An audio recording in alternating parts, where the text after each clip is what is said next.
کان محمد ابا احد من رجالکم، تمہارے مردوں میں سے کسی کے باپ نہیں ہے. یہ زید ابن حارثہ کے باپ نہیں ہے. زید ابن حارثہ منہ بولا بیٹا تھا، اب جب کہ ہم نے حکم نازل کر دیا ہے اب وہ سلسلہ منقطع ہو گیا. ولیکن رسول اللہ و خاتم النبیین، بلکہ یہ اللہ کے رسول ہیں اور نبیوں کی مہر ہیں. اب نبوت ختم ہو رہی ہے ان پر، اب کوئی نبی آنے والا نہیں.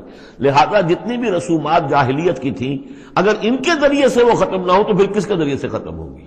یہ ہے اس میں جو دلیل مضمر ہے کہ یہ جو کڑوا گھونٹ ہے محمد صلی اللہ علیہ وسلم بھی تو آپ کو کرنا ہی تھا، اس لیے کہ یہ جاہلانہ رسمیں جو ہیں اگر آپ اس کے اندر یہ اقدام نہ کرتے اور آپ نے اپنے منہ بولے بیٹے کی بیوی سے اگر شادی نہ کی ہوتی تو یہ رسم ختم نہیں ہو سکتی تھی.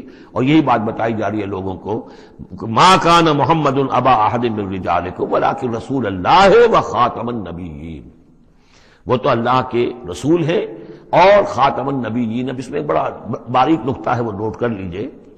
رسالت حضور کی دائم و قائم ہے، چل رہی ہے ابھی تک.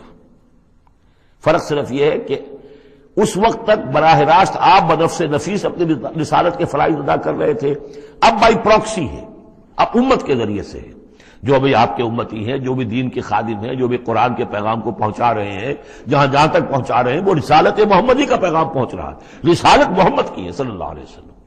جیسے کہ ہم نے سورہ انعام میں آیت پڑھی تھی، اوحی الی ھذا القرآن لانذرکم بہ ومن بلغ، اے نبی ان سے کہہ دیجئے یہ قرآن مجھ پر وحی کیا گیا ہے تاکہ اس کے ذریعے سے میں تمہیں بھی خبردار کر دوں اور جسے بھی یہ قرآن پہنچ جائے. اسی لیے امت کو آپ ہدایت دے کر گئے تھے، فَلْيُبَلِّغِ الشَّاهِدُ الْغَائِبَ، اب یہ تمہارا کام ہے اس قرآن کی تبلیغ کرو اور پہنچاؤ، جو بھی یہاں نہیں ہے ان تک پہنچاؤ. تو گویا کہ رسالت محمدی ختم نہیں ہوئی ہے، رسالت محمدی تو چل رہی ہے. لہذا ختم کا لفظ جو آیا ہے وہ رسالت کے ساتھ نہیں آیا، نبوت کے ساتھ آیا. نبوت ختم ہو گئی جب وحی کا دروازہ بند ہو گیا، نبوت ختم ہو گئی. نبوت محمدی آپ کی ذات کے ساتھ تھی، وہ جیسے ہی آپ کی ذات جو ہے وہ اس دنیا سے اس نے پردہ کیا، اس کے ساتھ ہی آپ کی وہ نبوت کا دروازہ بند ہو گیا. لیکن رسالت محمدی وہ تو دائم و قائم ہے.